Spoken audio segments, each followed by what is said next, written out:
We're here with Sarah Hammond, who is about to do the Trans Am bike race. So, Sarah, where are you right now? This very minute, I'm in a very small space in Astoria. Astoria. Where's Very Astoria? little oxygen. Astoria is in Oregon, in America. America. And how are you enjoying America so far?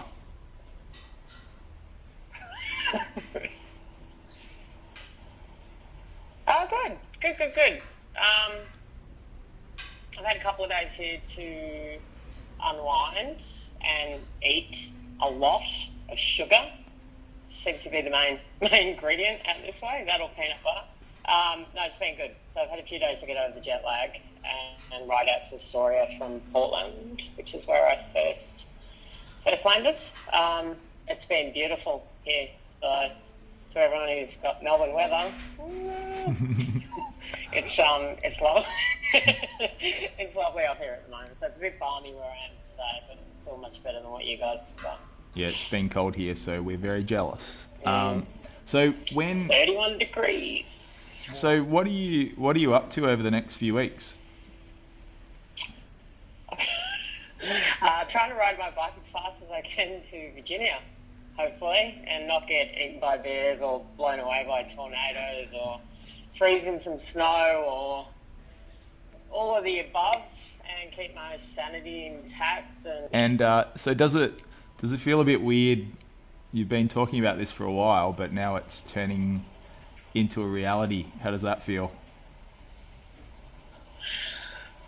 Ask me tomorrow. Today I'm like, something's happening in the next couple of days. When I came into Astoria last night, despite the belting rain and everything else, as soon as I hit the bridge, the drawbridge to come into town, my heart definitely skipped a small beat over just the fact that I was at the start line and that this was actually about to happen in about 48 hours, and the availability of get out of jail fast plans had kind of gone out the window. So I think tomorrow I'll probably be a little bit more freaked out. So nervous, scared, excited, all kind of, I think they're all normal reactions to something like this. If I was not nervous, I think there'd be something wrong. So when does peanut butter. when does the race kick off? Kick another 2 sleeps. Obviously it's Saturday for you guys tomorrow. But yeah, 2 more sleeps, 1.5 days. Yeah, so many hours. I don't know. You've been counting that down more than I have. So yeah. And how's your bike and all your equipment going? Tell us about that. Bike's good. I think everything's running to plan. I've tested everything. So every cable, every light, bought extra cables, bought extra batteries. Yesterday I had a really good chance to test everything because of the ride out to Astoria gave me a chance to have to rotate everything because it died very quickly. But all good so far. So no problems with the bike, luckily for you guys. But yeah, I think everything's good. Fingers crossed. So as long as I don't have to do any basic mechanical repairs, we'll be fine. So, And so the women's race looks like it's... Adam was doing it. The women's race looks like it's pretty interesting this year.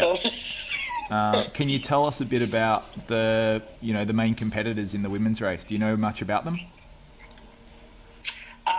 Someone did a little write-up on it recently, so did a little bit of research themselves. There is a strong women's field this year. But in saying that, I guess there's only a couple of people that you can go by based on reputation. I think, or for all the rest of us, it's based on hype. So, obviously, Lael is going to be the one that everyone's watching, whether it's women or men. And then there's a few others. There's Laura from the UK, Janie from the US here, and there's one other, and I can't remember her name, but she's downstairs. She spotted me this morning and kind of ran off in the other direction. So I'm just trying to psych her out. But we have no idea how we will ride yet. So, but I checked her legs out earlier too. I was trying to see how fit she looked. So, yeah.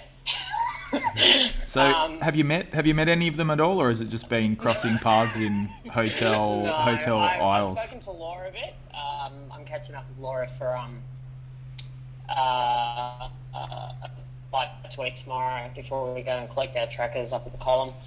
She's had a few issues where basically customs ripped the cable out from her Di2, so she's had a bit of a delay getting up here. But Laura's the only one I've been in contact with a little bit, so hopefully we'll catch up tomorrow. So, but definitely spotted plenty of riders around town. So when I went to suss out the start line today, there was a few cyclists doing circles and checking their Garmins and double checking their Garmins. So yeah, they're starting to pop up. And then I arrived back here before, and there was all these bike boxes on the second floor. So yeah, people are well and truly arriving, which is good. And so, what do you think your race strategy is going to be? Oh man, to ride as far as I can each day until I fall asleep. That's pretty much my strategy at the moment. Sleep when I need to versus sleep when there's an opportunity. I've got a target in my mind. I want to try and stick to those targets so I can chip away at it daily rather than looking at it as this monster, 6,000 or almost 7,000 kilometres. But yeah, for me, it's a case of just moving as much as possible. No faffing, stopping when I need to stop, obviously, for food. Try to avoid sitting for meals, just constantly moving, eating on the bike as much as possible. So if I can keep that going for as long as possible, I'll be happy. But yeah, let's see how I'm feeling about that after a few days. So. What are the bits of the route or the race that you're looking forward to? And oh, wow, and don't say climbing, don't say Montana, and don't say the finish. Okay, make these questions too. The Rocky Mountains, all the climbing, Montana. I'm trying to say it quickly before we get disconnected. All the states are going to have something great, whether it's the crosswinds or except the descending bits. I don't want to do those bits. Why? So what's the issue with descending? I'm a brilliant descender. I just don't want to show off. Like, I don't want to finish too soon. Yeah. You're obviously going to go through some highlights or some high spots and some low points during the ride. Yeah. How are you going to motivate yourself to keep going when things get tough? Day by day. Moment by moment. I don't think I can. I have no concept of what I'm about to go through. You're the only person in this conversation that has a concept of what I'm about to go through. So to even say I know how to manage that, I don't. So when it happens, I'll deal with it as it happens at the time and just, try and sort it. Whether it's a flat tire or the heat or just the give up, sore knee, sore back, all the rest of it. It's going to have to be a day-by-day, problem-by-problem basis, I think. And the fact that I don't want to not get to the finishing line. So that's pretty apparent. So. And why would you... It seems like a pretty strange thing to do for your for your holidays. Why wouldn't you just go on a bike tour? A holiday? Yeah. Why wouldn't you just go on a bike tour? Why race? Why are you doing it? I'm just doing it very quickly. Yeah, what's the appeal? Why are you doing this, Sarah? Oh, because it's uncomfortable. And I think as people, we don't make ourselves uncomfortable enough. I know for me, I've kept it quite safe for a long time. And something like this does have that challenge. You're right outside your comfort zone.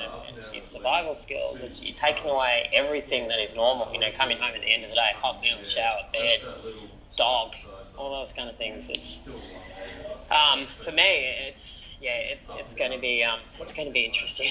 But I'm hoping something like this will, I guess, give me the ability to take bigger risks. Not just on the bike, but just in general. And there's nothing else out there like this. Like, you find something else as mental as this bike ride. So it's like touring on steroids. Like, it's exciting though. For that same reason, just to see how you adapt when everything's taken away from you.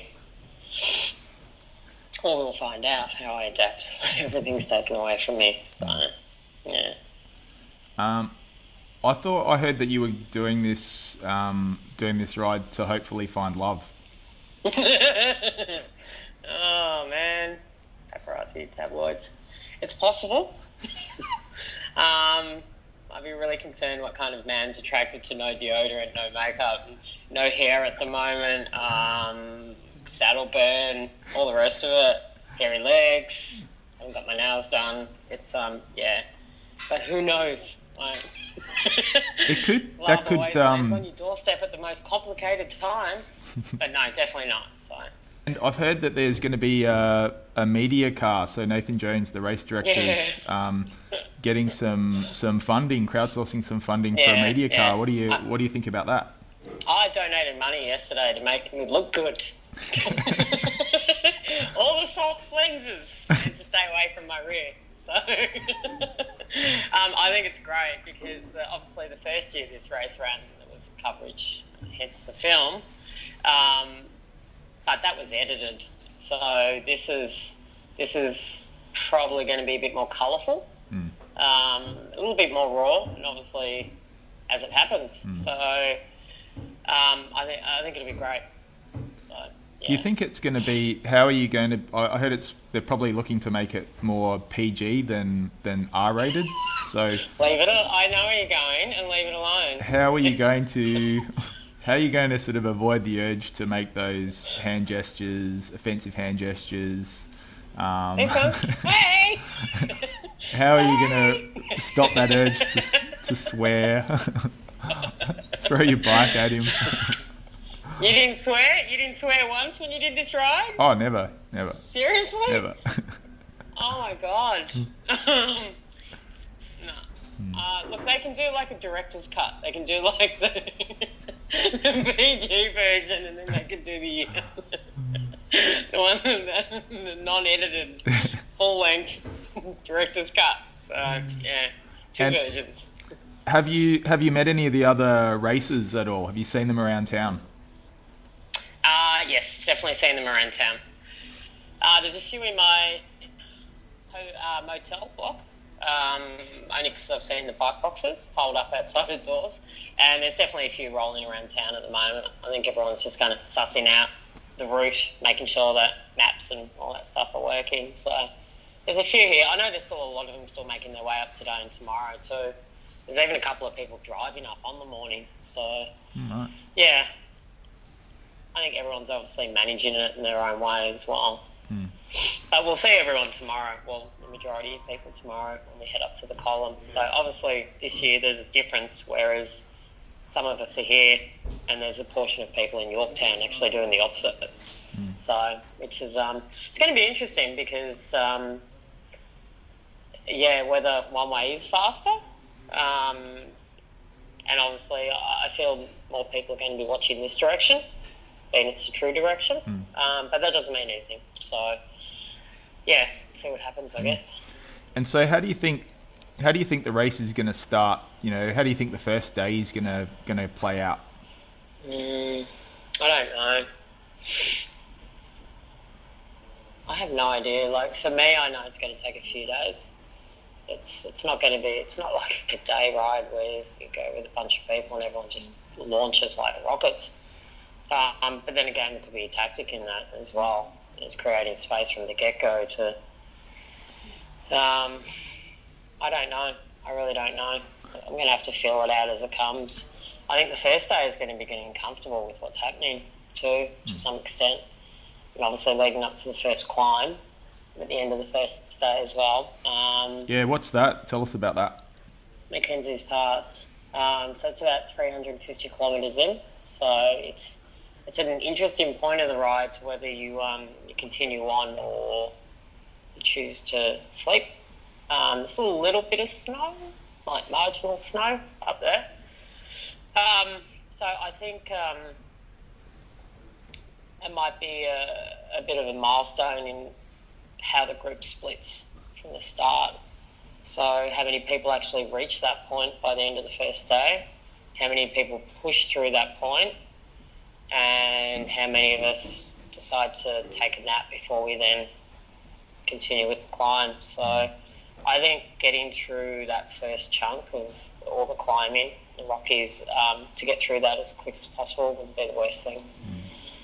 Not that the flats are going to be any better, but yeah, I really don't know how Saturday's going to play out yet. Do you have any parting words before you start this race for your friends and all the people following you around the traps?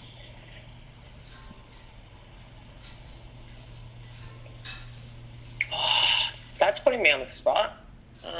Yeah, that's the whole point.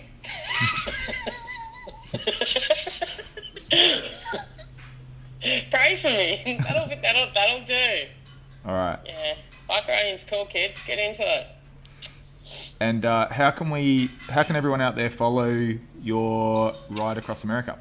Okay, so there's a site called trackleaders.com, and if you jump on there, you'll see the Trans Am event listed right at the bottom of all the current events. And if you click into that, come Saturday, all our trackers will go live. So everybody turns into a tiny blue dot, and you'll see my initials on there.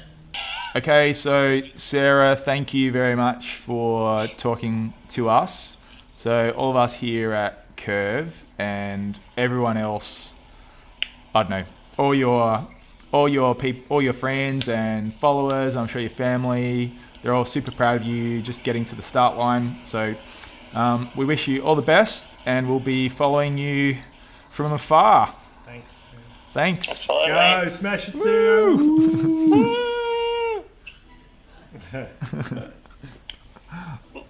Cool. Bye. We've still got you. Though. Yeah. No, I'm here. Welcome That's actually back. this one. Oh, that one. We're gonna do that one. Bye. It's like. Hey. Hi and bye. All right. Like before? Yeah. After. All right.